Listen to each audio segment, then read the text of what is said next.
Hi, I'm Aaron, and today I'm gonna talk about how to properly swing a baseball bat. So first, our step one is to get a grip with our hands.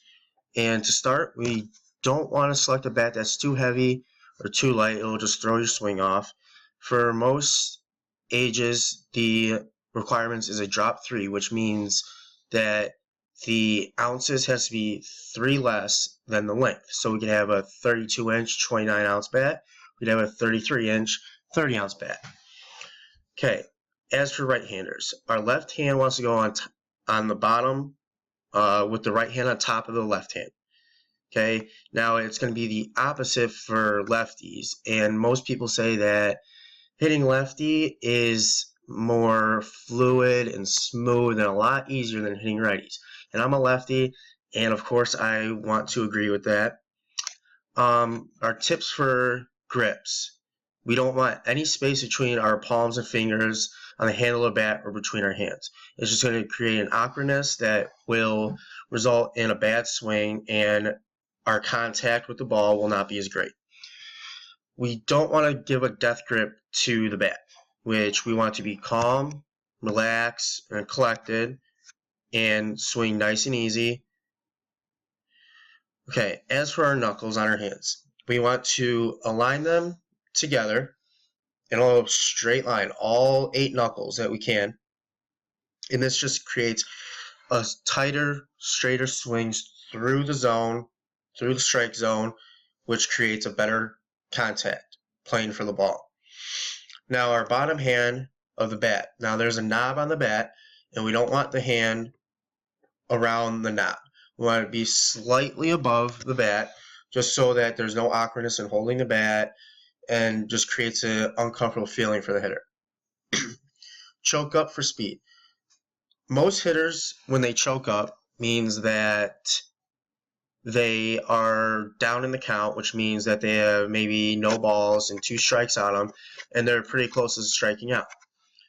Now, choking up means that you move your hands up 2 or 3 inches from your starting position on the bat, and you have better control. And with choking up, you want to just make contact with the ball, put it in play, and make the defense get you out. Now, that is mainly for different situations, such as having 2 strikes on you, or for a hit and run, which is the runner on first, second stealing a base, and you have to put the ball in play so that they don't get thrown out. Okay, we're going to move on to step 2. In the zone. Now, the zone refers to the strike zone, which is different with every single umpire. You're never going to have one person say that they have the same strike zone as someone else.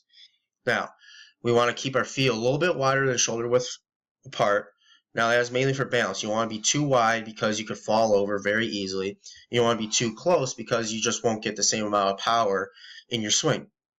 Now, with your knees, you don't want to be straight-legged because that reduces your zone to hit. You want to keep it nice and balanced. You don't want to be so loose that you're just going to fall over. You just want to stay nice and controlled in the center of your body. Now, when it comes to your front shoulder and your chin, that is a different perspective for every single coach and player and analysis. But when guys start their swing, you want to make sure that your front shoulder is basically pointing at the pitcher. You don't want it to fly open to first base or fly open to second base. And the same thing with your chin. Now, I've been told all my life that your chin should be tucked in so you have a better view of the ball. Now, a better view of the ball means you have a bigger zone to hit the ball, and you will most likely make more contact. Now, with the hands bat, you want to keep your hands on the bat, which you should have pointed the knob at the catcher. Now, when the pitch comes in, you want to move your hands back, but you don't want to change the angle that it's at. You want to keep it always pointed at the catcher. Now, hold the bat 5-7 inches away from your chest. That's just something that is on average for most hitters. Now, you'll see guys that have their hands right up against their chest or almost a foot away from their chest. It's just a personal preference. that every player is different. Now, when you're hitting, you think that as a fan, you can only think that the player has only one eye on the ball, which is completely false because baseball players have some of the best vision in the sport, and that's undeniable. You want to keep your head still. You don't want to be bobbing up and down or swaying back and forth because that's just going to create a different perspective on the ball. And we don't want that because the zone of which you could hit it in will change tremendously if you're moving all about. And we don't want to do that. We're going to move on to step 3, which is our swing. Now, most guys start their swing when a pitcher is in his leg kick, which means the pitcher brings his leg up and is almost to the point where he's releasing the ball. Now, when we see that, we want to move our hands slightly back, as I said before, and point them at the catcher. Now, hitting a baseball is one of the hardest things to do, no matter who you ask. They have milliseconds to react, and with a fastball coming in at 95 miles per hour, it is definitely one of the most difficult tasks to accomplish. Now, our arms and hands should be definitely at the same level you always begin at. You don't want to start right at the middle of your chest and bring them all the way above your head, or you want to start at your chest and bring them all the way down to your waist. It's just going to create a very uncomfortable swing and a very non-fundamental swing. And this is probably the biggest point that I have heard millions of times throughout my baseball career, playing for multiple years. Keep your eye on the ball. My dad has told me thousands, millions of times, no matter what, keep your eye on the ball and you will have success. No matter what, that is the first step in becoming a great hitter. I've had coaches do multiple drills just to keep our eye on the ball without even us having a bat in our hands. So it's very, very important that you keep your eye on the ball because even Major League Baseball players, the best players in the world, practice these drills every single day. Now, swing part 2.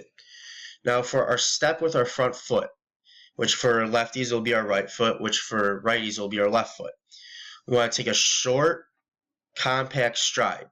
Now, most hitters who have a short, compact stride are great line drive hitters, and guys who have bigger strides, who step out farther, are more of our power hitters. Now, what it means by pivoting our hips is that when we see the ball coming in, we're ready to swing, we want to torque our hips through the zone, but keeping them in parallel with our hands so our hands don't get behind or in front of the ball, creating a rollover or just a pop-up. Now, rolling our wrist over means that instead of just swinging your wrist through like a robot and not moving them, you want to roll them over like you would with a rolling pin. Now, I've also used the term as breaking your wrist, as always keeping them flexible. Hit the ball in front of the plate. Now, most hitting coaches or coaches think that hitting the ball in the front of the plate is the best thing you can do. Now, by doing that, you will pull the ball, which means you'll hit it to your strong side. But I have done in the past where you should hit the ball in the middle of the plate and you'll become a better line drive hitter. Now, the force of swing should send bat behind body. Now, when you finish your swing, you have so much momentum going that your bat is going to carry your arms all the way around to your back, which is a great thing, which your follow through finishes off the swing and you can put more power behind the ball. Weight at the end of the swing should be on the front foot. Now, I've heard a lot of coaches say it should be on the front, it should be on the back, but I think it should be about 50-50. Should have actually a little bit more than 50-50. You should have a little bit more on your front foot because that means you're getting out in front of the ball and you're putting as much power as you can behind the ball. Now, those are my 3 steps on how to become a great hitter. Thank you for listening.